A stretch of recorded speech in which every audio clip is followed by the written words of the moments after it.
माझ्या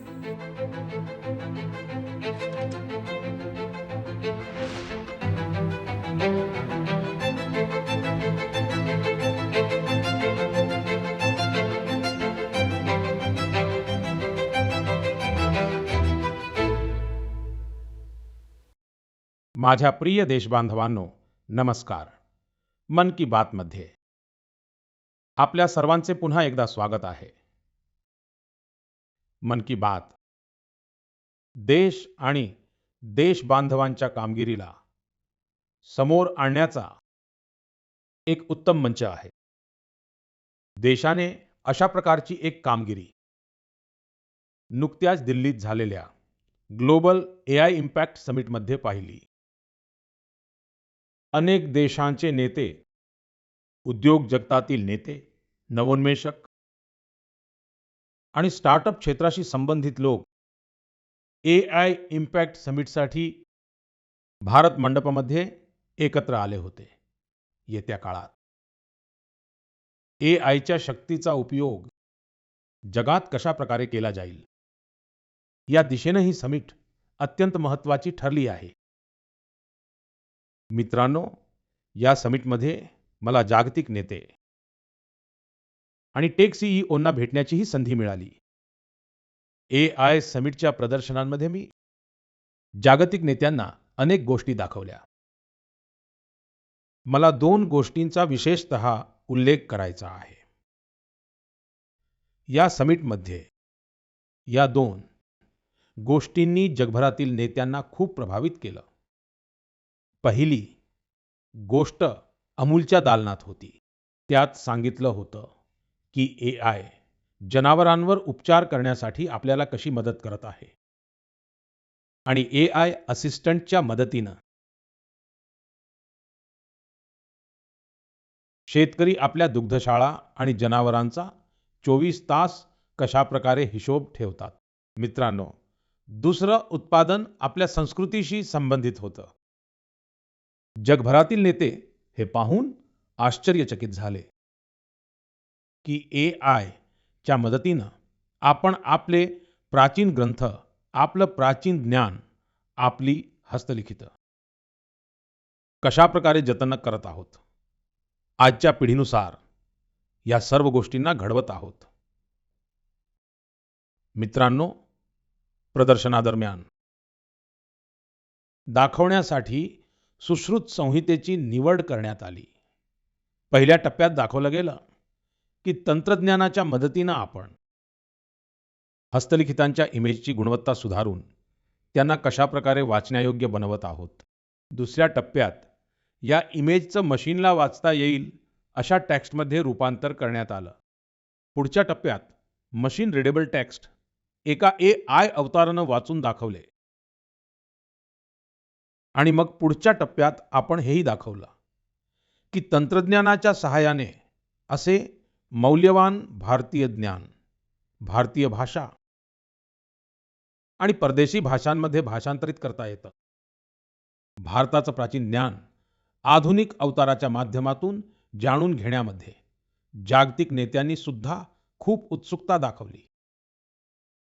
मित्रांनो, या समिटमध्ये जगाला एआयच्या क्षेत्रात भारताची अद्भुत क्षमता पाहायला मिळाली.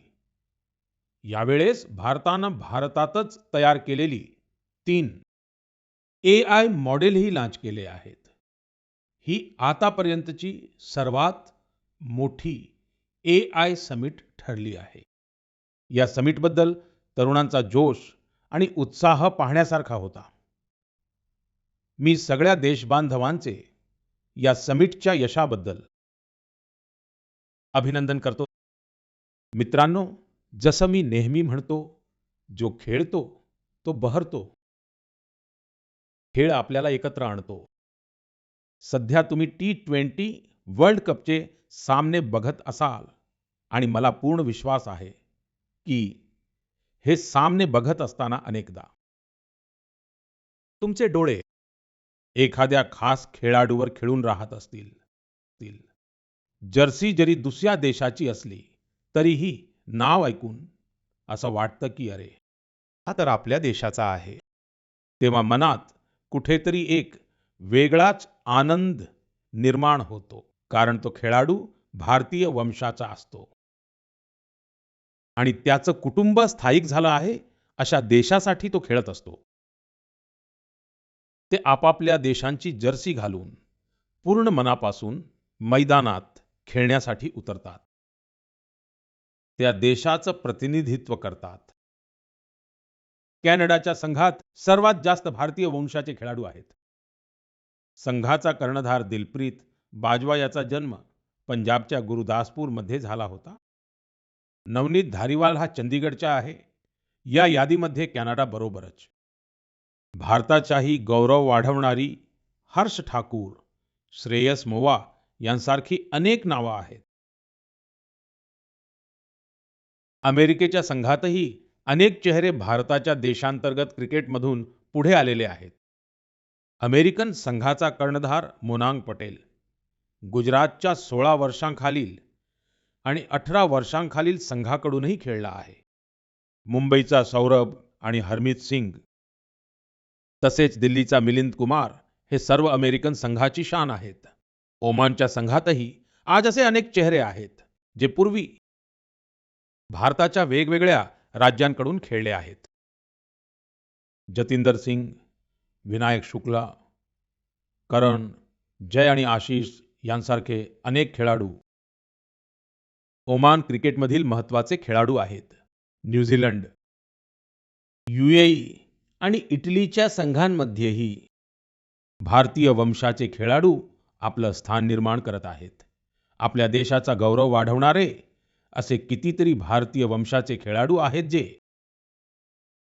तिथल्या तरुणांसाठी प्रेरणा बनत आहेत. हेच तर भारतीयतेचं वैशिष्ट्य आहे. भारतीय जगात कुठेही गेले तरी आपल्या मातृभूमीच्या मुळांशी जोडलेले असतात आणि आपल्या कर्मभूमीच्या म्हणजेच ज्या देशात राहतात त्याच्या विकासातही हातभार लावतात. माझ्या प्रिय देशबांधवांनो, कोणत्याही आई वडिलांसाठी आपल्या मुलाला गमावण्यापेक्षा मोठं दुःख दुसरं कोणतंही असूच शकत नाही. लहान बाळाला गमावण्याचं दुःख तर आणखीनच मोठं असतं. काही दिवसांपूर्वीच आपण केरळच्या एका लहानग्या निष्पाप आलीन शेरीन अब्राहमला गमावलं आहे. केवळ 10 महिन्यांतच ती हे जग सोडून गेली. कल्पना करा, तिच्या समोर संपूर्ण आयुष्य होतं. ते आयुष्य अचानक संपलं. कितीतरी स्वप्न आणि आनंद अपूर्ण राहिले. तिचे पालक ज्या वेदनेतून जात असतील ते शब्दांत व्यक्त करता येणं अशक्य आहे. पण इतक्या मोठ्या दुःखातही आलीनचे वडील अरुण अब्राहम आणि आई शेरीन यांनी एक असा निर्णय घेतला ज्यामुळे प्रत्येक देशबांधवाचं मन त्यांच्याप्रती आदराने भरून गेलं आहे. त्यांनी आलीनच्या अवयव दानाचा निर्णय घेतला. या एका निर्णयावरून कळतं की त्यांचे विचार किती मोठे आहेत आणि व्यक्तिमत्व किती विशाल आहे. एकीकडे ते आपल्या मुलीला गमावल्याच्या दुःखात बुडाले होते, तर दुसरीकडे इतरांना मदत करण्याची भावनाही त्यांच्या मनात होती. त्यांना वाटत होतं की कोणत्याही कुटुंबावर असा दिवस पाहण्याची वेळ येऊ नये. आलीन शेरीन अब्राहम आज आपल्यात नाहीये, पण तिचं नाव देशातील सर्वात कमी वयाच्या अवयवदात्यांमध्ये समाविष्ट केलं गेलं आहे. मित्रांनो, आजकाल भारतात अवयव दान करण्याबद्दल जागरूकता सातत्याने वाढत आहे. यामुळे गरजू व्यक्तींना मदत मिळत आहे आणि त्याचबरोबर देशातील वैद्यकीय संशोधनालाही बळ मिळत आहे. या दिशेने अनेक संस्था आणि लोक असाधारण कार्य करत आहेत. मित्रांनो, केरळच्या आलीमप्रमाणेच आपल्याकडील असंख्य लोकांनी अवयव दानाच्या माध्यमातून कुणाला तरी नवं आयुष्य दिलं आहे. जसं की दिल्लीच्या लक्ष्मी देवीजी आहेत. त्यांनी गेल्या वर्षी केदारनाथची यात्रा केली. यासाठी त्यांना डोंगरावर 14 किलोमीटर अंतर चढून जावं लागलं. तुम्हाला हे जाणून आश्चर्य वाटेल की त्यांनी ही यात्रा हृदय प्रत्यारोपणानंतर केली. आधी त्यांचं हृदय केवळ 15%च काम करत होतं. अशातच त्यांना मृत्यू झालेल्या एका दात्याचं हृदय मिळालं. या प्रत्यारोपणानंतर तर त्यांचं आयुष्यच बदलून गेलं. पश्चिम बंगालचे गौरांग बॅनर्जी 2 वेळा नाथुलाला गेले आहेत. हे समुद्र सपाटीपासून 14,000 फूट उंचीवर आहे आणि विशेष म्हणजे त्यांनी हे यश फुफ्फुसाच्या प्रत्यारोपणानंतर मिळवलं.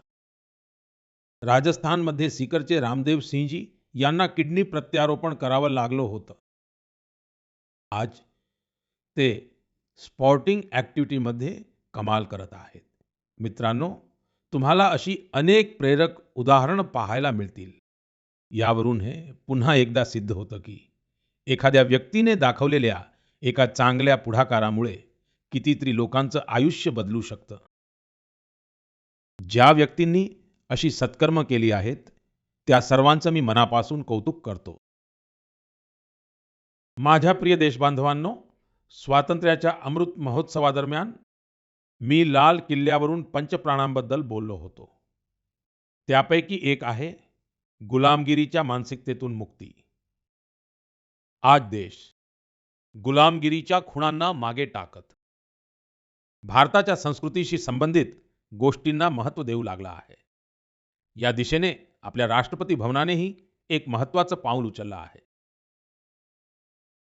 उद्या म्हणजेच 23 फेब्रुवारीला राष्ट्रपती भवनात राजाजी उत्सव साजरा केला जाणार आहे. या निमित्ताने राष्ट्रपती भवनाच्या केंद्रीय प्रांगणात सी राजगोपालाचारीजी यांच्या प्रतिमेचं अनावरण केलं जाईल. ते स्वतंत्र भारताचे पहिले भारतीय गव्हर्नर जनरल होते. सत्तेकडे एक पद म्हणून नाही तर सेवा म्हणून पाहणाऱ्या लोकांपैकी ते एक होते. सार्वजनिक जीवनातील त्यांचं आचरण, आत्मसंयम आणि स्वतंत्र चिंतन आजही आपल्याला प्रेरणा देतं. दुर्दैवाने स्वातंत्र्य मिळाल्यानंतरही राष्ट्रपती भवनात ब्रिटिश प्रशासकांचे पुतळे मात्र तसेच ठेवण्यात आले. पण तिथे देशाच्या महान सुपुत्रांना जागा दिली गेली नाही. ब्रिटिश वास्तुविशारद एडविन लुटियन्स यांचा पुतळाही राष्ट्रपती भवनात होता. आता या पुतळ्याच्या जागी राजाजींचा पुतळा बसवला जाईल. राजाजी उत्सवादरम्यान राजगोपालाचारीजी यांच्यावर आधारित प्रदर्शन सुद्धा भरवण्यात येईल. हे प्रदर्शन 24 फेब्रुवारी ते 1 मार्चपर्यंत चालेल. वेळ काढून आपणही हे प्रदर्शन पाहायला विसरू नका. माझ्या प्रिय देश बांधवांनो, मन की बातमध्ये मी तुमच्याशी डिजिटल अरेस्टवर खूप सविस्तरपणे बोललो आहे. त्यानंतर आपल्या देशात डिजिटल अरेस्ट आणि डिजिटल फ्रॉडबद्दल आपल्या समाजात बऱ्यापैकी जागरूकता आली आहे. पण अजूनही आपल्या आजूबाजूला अक्षम्य अशा घटना घडत आहेत. निष्पाप लोकांना डिजिटल अरेस्ट आणि फायनान्शियल फ्रॉडचं लक्ष्य बनवलं जात आहे. अनेकदा असं कळतं की एखाद्या ज्येष्ठ नागरिकाची आयुष्यभराची कमाई लुटली गेली. कधी-कधी त्यांनी आपल्या मुलांची फी भरण्यासाठी वाचवून ठेवलेल्या पैशांची फसवणूक होते. कित्येकदा व्यावसायिकांची फसवणूक झाल्याच्या बातम्याही आपल्याला पाहायला मिळतात. कुणीतरी फोन करून सांगतं की मी एक मोठा अधिकारी आहे, तुम्हाला काही माहिती सांगावी लागेल. असं सांगितल्यामुळं भोळेभाबडे लोक ही माहिती देतात. म्हणून आपण सतर्क राहणं, जागरूक राहणं अत्यंत आवश्यक आहे. मित्रांनो, आपल्या सगळ्यांना KYC नो युअर कस्टमर म्हणजेच आपल्या ग्राहकाला ओळखा ही प्रक्रिया तर तुम्हाला माहीतच असेल. कधी-कधी जेव्हा तुम्हाला तुमच्या बँकेकडून KYC अपडेट किंवा री-KYC करून घेण्यासाठी मेसेज येतात, तेव्हा मनात प्रश्न येतो की मी तर आधीच KYC केली आहे. मग हे पुन्हा कशासाठी? माझी तुम्हाला विनंती आहे, चिडू नका. हे तुमच्या पैशांच्या सुरक्षेसाठीच आहे. आपल्या सर्वांना माहीत आहे की आजकाल पेन्शन, सबसिडी असो, विमा किंवा UPI असो, हे सर्व बँक खात्याशी जोडलेलं आहे. याच कारणामुळे बँका वेळोवेळी री-KYC करतात, जेणेकरून तुमचं बँकेतील खाते सुरक्षित राहील. हो, यातही तुम्हाला एक गोष्ट लक्षात ठेवायची आहे. जे गुन्हेगार आहेत ते बनावट कॉल करतात, SMS आणि लिंक पाठवतात. त्यामुळे आपल्याला जागरूक राहायचं आहे आणि अशा धोकादायक व्यक्तींच्या जाळ्यात अडकायचं नाही. KYC किंवा री-KYC फक्त आपल्या बँकेच्या शाखेमधून किंवा बँकेच्या अधिकृत ॲप आणि ऑथराइज्ड माध्यमातूनच करा. OTP, आधार क्रमांक किंवा बँक खाते यासंबंधी माहिती कुणालाही देऊ नका आणि त्याचबरोबर सर्वात महत्त्वाचं म्हणजे आपला पासवर्ड वेळोवेळी नक्की बदलत राहा.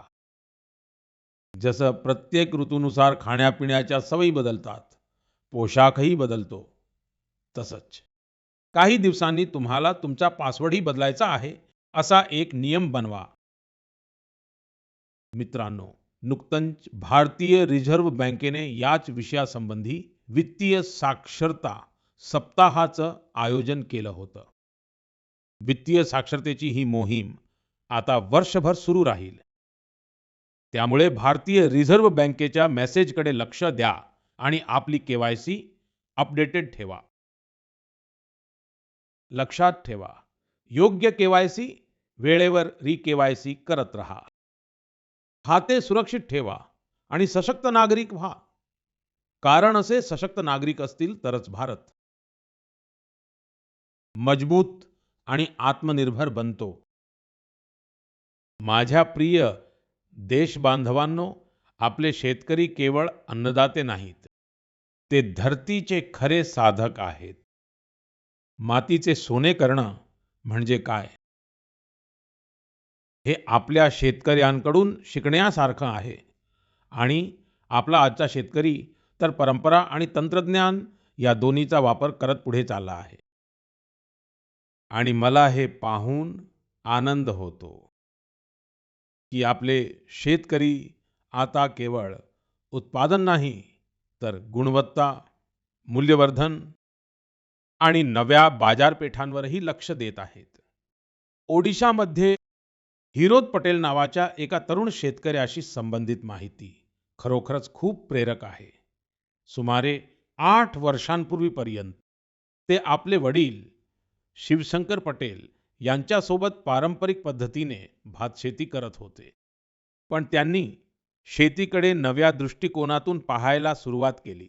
आपल्या शेतातील तलावावर त्यांनी एक मजबूत जाळीदार मांडव तयार केला. त्यावर वेलवर्गीय भाज्या लावल्या. तलावाच्या चारही बाजूंना केळी, पेरू अशी फळे आणि नारळ लावले आणि तलावात मत्स्यपालनही सुरू केलं. म्हणजे एकाच ठिकाणी शेतीसोबतच भाजीपाला, फळं, मासे यांचेही उत्पादन होत आहे. यामुळे जमिनीचा अधिक चांगला वापर झाला, पाण्याची बचत झाली आणि अतिरिक्त उत्पन्नही मिळालं. आणि दूरदूरवरून शेतकरी त्यांचं मॉडेल पाहायला येतात. मित्रांनो, केरळच्या त्रिशूर जिल्ह्यात देखील एक असंच गाव आहे. या गावामध्ये एकाच शेतात 570 प्रकारच्या भाताच्या जाती पिकवल्या जातात. यात स्थानिक जातीही आहेत, वनौषधी संबंधी जातीही आहेत. आणि दुसऱ्या राज्यांतून आणलेल्या प्रजातीही आहेत. अशा प्रकारे ही फक्त शेती नाही, तर बियाणांचा वारसा जपण्याची एक महामोहीम आहे. आपल्या शेतकऱ्यांच्या कष्टांचा परिणाम आकडेवारीतूनही दिसतो आहे. भारत आज जगातील सर्वात मोठा तांदूळ उत्पादक देश बनलेला आहे. 15 कोटी टनांपेक्षा जास्त तांदळाचं उत्पादन हे काही छोटं यश नाही. आपण आपल्या गरजा पूर्ण करत आहोत आणि जगाच्या अन्नाच्या मागणीत देखील योगदान देत आहोत. मित्रांनो, आता तर कृषी उत्पादनं हवाई मार्गानेही अधिक सोप्या पद्धतीने परदेशात पोहोचत आहेत. कर्नाटकमधील नंजनगूड केळी, म्हैसूरची पानं, तसेच इंडी लिंबू मालदीवला पाठवण्यात आले. ही उत्पादनं आपल्या चवीसाठी आणि गुणवत्तेसाठी ओळखली जातात आणि त्यांना जीआय टॅग देखील मिळाला आहे. आजच्या शेतकऱ्याला गुणवत्ताही हवी आहे. तो उत्पादनही वाढवत आहे आणि आपली ओळख ही निर्माण करत आहे. माझ्या प्रिय देशबांधवांनो, गेल्या वर्षी याच सुमारास महाकुंभाची अद्भुत छायाचित्रं तुम्हाला नक्कीच आठवत असतील. संगमाच्या काठावर जमा झालेला जनसमुदाय, श्रद्धेचा अथांग प्रवाह आणि स्नानाच्या त्या पावन क्षणी जणू भारत आपल्या सनातन चेतनेशी एकरूप होत होता. मित्रांनो, महाकुंभाचा तोच प्रवाह, तोच माघ महिना, श्रद्धेचा तोच स्वर जेव्हा उत्तरेकडून दक्षिणेकडे जातो, तेव्हा एक नवी ओळख धारण करतो. मित्रांनो, केरळच्या भूमीवर भारतपूजा नदीच्या काठावर तिरुनावायामध्ये शतकानुशतके जुनी एक परंपरा आहे, मामंगम. याला अनेक जण महामाघ महोत्सव किंवा केरळ कुंभ असंही म्हणतात. माघ महिन्यात पवित्र नदीत स्नान करणं आणि तो क्षण जीवनातील एक अविस्मरणीय आठवण बनवणं, हा या परंपरेचा आत्मा आहे. काळानुरूप ही परंपरा जणू लुप्त झाली होती. जवळजवळ 250 वर्षांपर्यंत हे आयोजन जशा भव्यतेत पूर्वी व्हायचं, तेवढ्या भव्यतेने आता झालं नाही. असं असलं तरीही आज आपला वारसा नव्याने ओळखणाऱ्या आपल्या देशात इतिहासाने पुन्हा एकदा एक नवीन वळण घेतले आहे. यावेळी कोणत्याही मोठ्या घोषणेशिवाय केरळ कुंभ यशस्वीपणे आयोजित करण्यात आला. लोकांनी याबद्दल एकमेकांना सांगितलं. ही गोष्ट देशाच्या कानाकोपऱ्यात पोहोचली आणि बघता बघता भाविक तिरुनावायाला पोहोचू लागले. मित्रांनो, महाकुंभ असो किंवा केरळ कुंभ, हा केवळ स्नानाचा उत्सव नाही, तर हे स्मृतींना जागृत करणं आहे. हे संस्कृतीचं पुनस्मरण आहे. उत्तरेपासून दक्षिणेपर्यंत नद्या वेगवेगळ्या असल्या तरी, किनारे वेगवेगळे असले तरी, श्रद्धेचा प्रवाह मात्र एकच आहे. हाच भारत आहे. मित्रांनो, आपल्या देशात समाजाच्या कल्याणासाठी काम करणारे आणि झटणारे लोक नेहमीच लोकांच्या हृदयात घर करून राहतात. अशा लोकांनी आपल्या सत्कृत्यांमध्ये जनतेला प्राधान्य दिलेलं असतं. अम्मा जयललिताजी अशाच एक लोकप्रिय नेत्या होत्या. 24 फेब्रुवारीला त्यांचा जन्मदिन असतो. मला आजही राज्याच्या दौरा करताना तामिळनाडूच्या लोकांचं त्यांच्यावर किती प्रेम होतं हे दिसतं. अम्मा जयललिताजींचा उल्लेख होताच तामिळनाडूच्या लोकांचे चेहरे खुलतात. आपल्या नारीशक्तीचं नातं तर त्यांच्याशी खरोखरच विशेष होतं.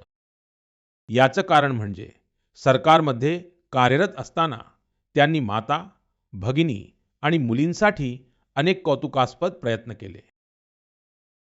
राज्यात कायदा आणि सुव्यवस्था राखण्यासाठीही त्यांनी खूप ठोस पावलं उचलली होती. त्यांच्यात देशभक्तीची भावना ठासून भरलेली होती. यासोबतच भारताच्या सांस्कृतिक वारशाचा त्यांना खूप अभिमान होता. अम्मा जयललिताजींसोबत झालेली प्रत्येक भेट, वेगवेगळ्या चर्चा माझ्या मनात आजही ताज्या आहेत. त्या गुजरातमध्ये 2002 आणि 2012 मध्ये झालेल्या माझ्या 2 शपथविधी सोहळ्यांनाही उपस्थित होत्या, जेव्हा आम्ही दोघे आपापल्या राज्यात मुख्यमंत्री होतो. तेव्हा गुड गव्हर्नन्स सारख्या विषयांवर आमच्यात नेहमीच चर्चा व्हायची. त्यांची विचारसरणी अगदी स्पष्ट होती आणि विचार अत्यंत सुस्पष्ट होते. हे त्यांचं एक मोठं वैशिष्ट्य होतं. अनेक वर्षांपूर्वी त्यांनी पोंगलच्या पवित्र प्रसंगी मला दुपारच्या जेवणासाठी चेन्नईला आमंत्रित केलं होतं. त्यांचा तो स्नेहभाव माझ्यासाठी अविस्मरणीय राहील. पुन्हा एकदा मी त्यांना विनम्र श्रद्धांजली अर्पण करतो. जयललिता ಅವರುಗಳಕ್ಕ ಏನ್ ನಿನೈವಾಂಜಲಿಗಳ ಸಮುದಾಯத்திற்கு அவர் அற்றிய சேவை என்றும் நினைவில் இருக்கும். माझ्या प्रिय देशबांधवांनो, आता मी माझ्या प्रिय लहान आणि हुशार मुलांसोबत बोलणार आहे. त्या मुलांशी ज्यांची सध्या परीक्षा सुरू आहे. मला आशा आहे की तुम्ही या महिन्याच्या सुरुवातीला झालेला परीक्षा पे चर्चा कार्यक्रम पाहिला असेल आणि तुम्हाला त्यातून काहीतरी नक्कीच शिकायला मिळालं असेल. पण तरीही मी विचारेन, अभ्यासाचं जास्त दडपण घेत नाही ना तुम्ही? माझ्या प्रिय मुलांनो, तुम्ही तर एक्झाम वॉरियर आहात. मला विश्वास आहे तुम्ही सर्वजण पूर्ण मनाने परीक्षेच्या तयारीमध्ये गुंतलेले असाल. साहजिकच अशा वेळी मनात थोडी शंका येणंही स्वाभाविक आहे. कधी वाटतं सगळं लक्षात राहील की नाही, कधी कधी वाटतं वेळ कमी तर पडणार नाही ना. ही भावना प्रत्येक पिढीतील मुलांनी अनुभवली आहे. तुम्ही एकटे नाही आहात, ही गोष्ट लक्षात ठेवा. तुमचं मूल्य तुमच्या गुणपत्रिकेवरून ठरत नाही. म्हणून स्वतःवर विश्वास ठेवा. जो अभ्यास केला आहे तो पूर्ण मनाने परीक्षेत लिहा. आणि जे आलो नाही त्या एका प्रश्नामुळे आपले चित्त विचलित होऊ देऊ नका. आणखी एक गोष्ट म्हणजे तुमच्या आई वडिलांशी आणि शिक्षकांशी बोलत राहा. ते तुमच्या गुणांवरून नाही, तुमच्या प्रयत्नांवरून तुमची ओळख ठरवतात. ते तुमच्या कष्टांनी आनंदी होतात. मला पूर्ण विश्वास आहे की तुम्ही परीक्षेतही यशस्वी व्हाल आणि आपल्या आयुष्यात देखील यशाची नवी शिखरे गाठाल. मित्रांनो, सध्या रमजान सुरू आहे. मी या पवित्र महिन्यासाठी सर्वांना शुभेच्छा देतो. काही दिवसांनी होळीचा सणही येत आहे. म्हणजेच रंग, गुलाल आणि हास्य विनोदाने भरलेला काळ आपल्याला अनुभवता येणार आहे. तुम्ही सर्व आपल्या कुटुंबासोबत आणि आप्तेष्टांसोबत आनंदाने सगळे सण साजरे करा. काही मंत्र नेहमी लक्षात ठेवा. असाच एक मंत्र म्हणजे व्होकल फॉर लोकल. आपल्या होळीच्या सणांमध्ये किंवा इतर कोणत्याही सणांमध्ये अशा अनेक परदेशी वस्तू बाजारात उपलब्ध आहेत. सणांमध्ये त्यांचा वापर टाळा. होळीमध्ये त्यांचा वापर टाळा. स्वदेशी स्वीकारा. जेव्हा तुम्ही स्वदेशी वस्तू खरेदी करता तेव्हा देशाच्या आत्मनिर्भर अभियानालाही मदत करता. मित्रांनो, मला दर महिन्याला मन की बातसाठी तुमच्याकडून अनेक सूचना मिळतात. तुम्ही पाठवलेल्या संदेशांमधून आम्हाला देशाच्या कानाकोपऱ्यात दडलेल्या अद्भुत प्रतिभेबद्दल कळतं. वैयक्तिक स्वार्थाच्या पलीकडे जाऊन समाजासाठी काहीतरी करण्याच्या अनेक प्रेरणादायी कथा तुमच्या माध्यमातून देशभरातील लोकांपर्यंत पोहोचल्या आहेत. तुम्ही असेच आपले प्रयत्न सुरू ठेवा. मी तुमच्या संदेशांची प्रतीक्षा करेन. मी पुन्हा एकदा तुम्हाला आणि तुमच्या कुटुंबाला येणाऱ्या सणांच्या खूप खूप शुभेच्छा देतो. खूप खूप धन्यवाद. नमस्कार.